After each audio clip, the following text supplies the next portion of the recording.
Hey guys, I figured I'd just do a little video how I change out connectors on these. That comes with some of the usually 4-cell batteries come with these type of connectors, and I don't like them because I'm running. If you're running two in parallel and you have your Y harness, you can easily plug in your two batteries together. And that's not fun. I've seen it, and pretty much ruins your batteries. So I prefer XT60s. One thing, when you're using a lot of heat for the bigger gauge wire, and even if you're not actually, good little trick is plug your two batteries together, or your two connectors, sorry. What this does is the heat transfers through. So if I was soldering here, it transfers through that hot that if you're using a lot of heat, which I am, I've got my 60 watt iron maxed out, so basically it melts the inside, and especially when you're doing the male side of it, basically will melt right on the inside there because it's not very thick here, and basically throws your alignment off of your pins. So you put two of them together, and that keeps them nice and straight, like so. Let's start with cutting your connectors. Now, big no-no: do not cut two of them at the same time, because basically this is acting as a path, and you'll basically short your battery out, and you'll get a new haircut, or a new hairdo, I should say. So basically do one at a time, and you will be fine. So we'll start with our positive. You see, just make sure you're cutting one at a time, like that. Okay, and you're safe. Then you can touch this. So I don't like to take a lot of heat shrink. It'll take about a 1/4 inch. Now I don't have a big enough wire stripper to be able to pull it, so I just usually make a couple little slices around. Take your time, you don't want to cut too many wires. And we'll just pull that off like that. So I only use a little bit of the wire is all you need. I like to twist that up and really tight. I'm just going to cut this in half.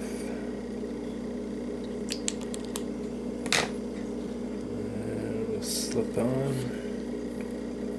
Put it all the ways down because the heat transfers through. And I'm going to show you a little trick that helps take the heat away. Basically acts as a heat sink, and basically let your wire cool down quicker. So we're just going to tin this now. So now we'll just tin our wire. You like to put a bit on the top, and that'll heat from the bottom. Then we'll just fill it up and let the solder soak through. You want to get make sure that your wire is full of solder.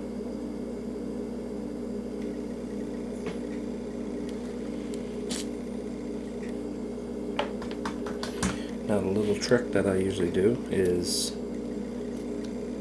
nip it with something cold, metal, and basically this takes the heat away from your wire and helps it cool down a little bit quicker.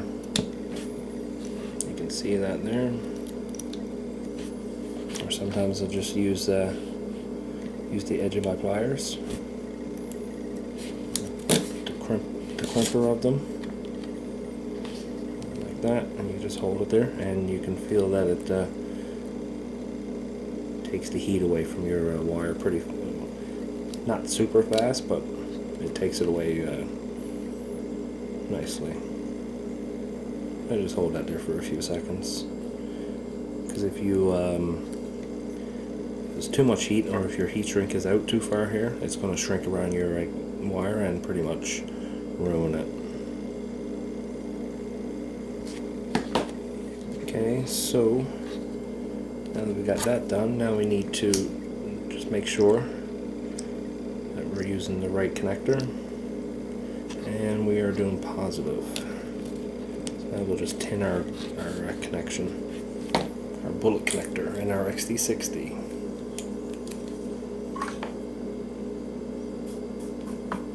Clean off your soldering iron. We'll just put a little bead of solder here on the outside, like so. You don't need a lot.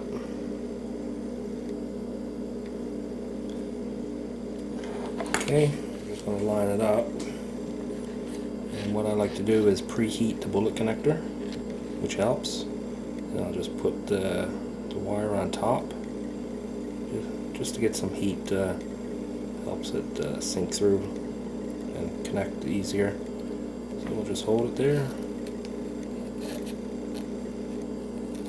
Let the heat go through. There we go. A nice bit of solder did bead up on the bottom, you can see. I'll show you a little trick for that. It's a cool little tool to have when you're soldering, is a solder sucker. So basically it sucks up any excess solder if you have. Okay, so basically push it down, and when you heat up your solder, and you just push the button, and it creates a vacuum and sucks up any excess solder. So I'm just going to flip this around. There's not that much solder there actually. So with the solder sucker here now, we're just going to take a little bit of excess solder out of it. So what I'm going to do, I'm going to heat this from this side. And you just get your solder sucker there ready.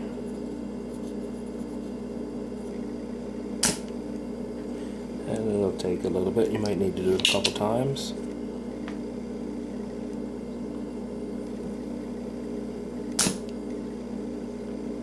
Not too bad. That should be fine.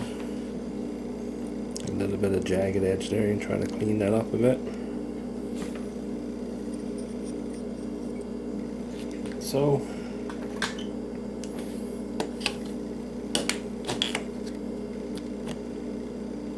looks pretty good. Nice clean solder joint.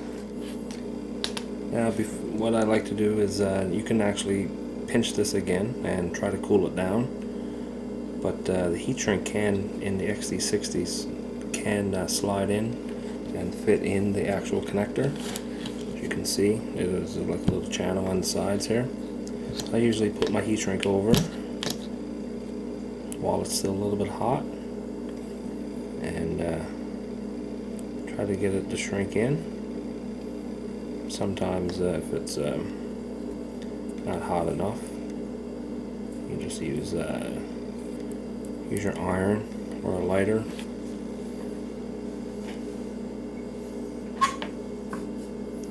I usually just use the tip of my iron here just to shrink it in a bit. Not too much, just a little touch just to get it. And then you can slide it in like that.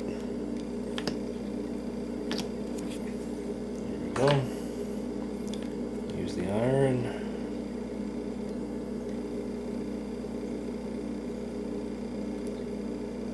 Do have a heat gun, but when I'm just doing a couple little solder jobs like this, I don't bother to get it out.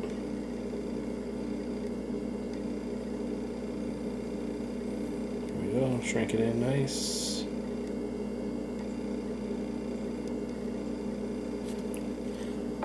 That's one done, and I always finish off one connection so it's, you can't make contact now when I do my other wire, so it's sealed. Now we're going to cut our negative wire.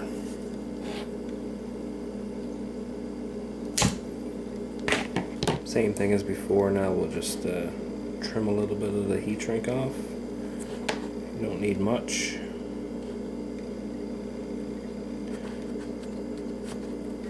more you do, the more solder you use, and the harder or longer it takes to reheat up after tinning both sides. And just twist this up.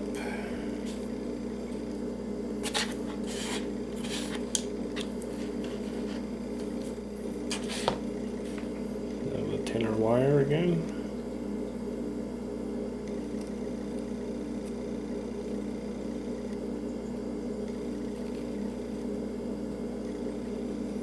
Last time I used a little bit too much solder, so this time I won't use so much.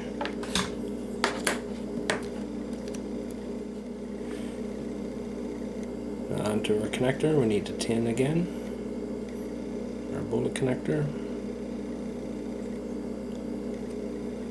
Remember, you don't need a lot of solder, just enough to make contact.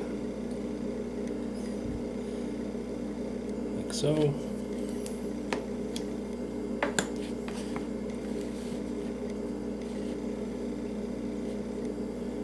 now we'll do the same thing. This is still pretty hot here. I'm going to heat up my wire a bit, preheat it.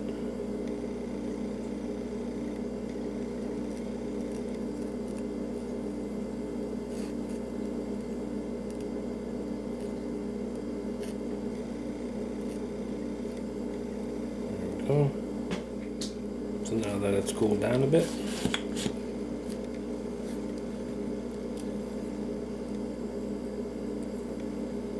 check your connection. Looks good.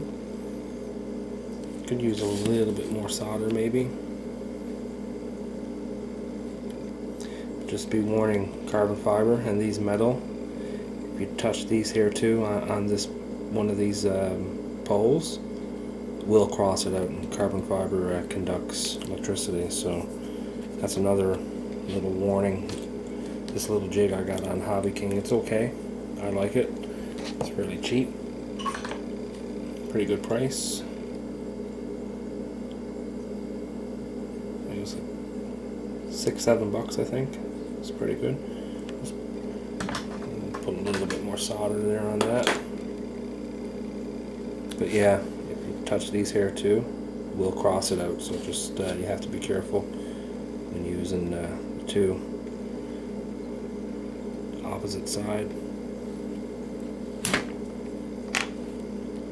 So you can see now it just keeps your connectors nice and straight, your bullets inside.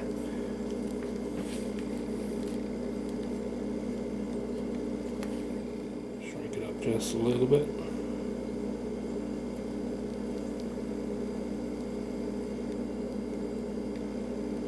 Go. I just use my lighter to finish it off.